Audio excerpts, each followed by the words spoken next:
Hi, I'm Jerry Prestige, Technical Director at Ulti Group.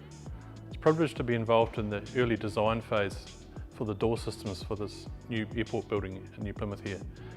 One of the challenges faced by the architects was finding door systems that would fit within the available spaces, and Ulti Group were able to deliver customised track solutions.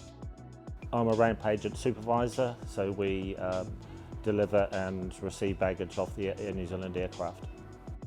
The solution for the doors from Ulti Group, it enables us to have more security and preventing the weather from coming in. We're right against the coast, and also birds and vermin, etc., and it stops all of them coming in and out.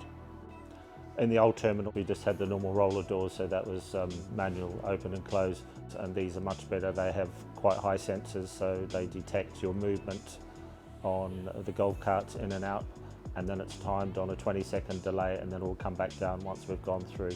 But it will not go down if there's anything in the sensor weight. So from a safety point of view, it's very good.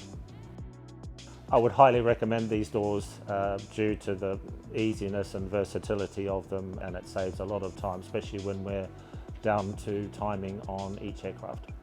Our flexibility and ability to provide these different systems was an advantage, and it means that one door system has been able to be used throughout the entire airport, which adds consistency for maintenance and usage for the operators. The same door, same speed, and the client is very pleased with our final solution. So at Ulti Group, we're about protecting what matters, and we're here for you.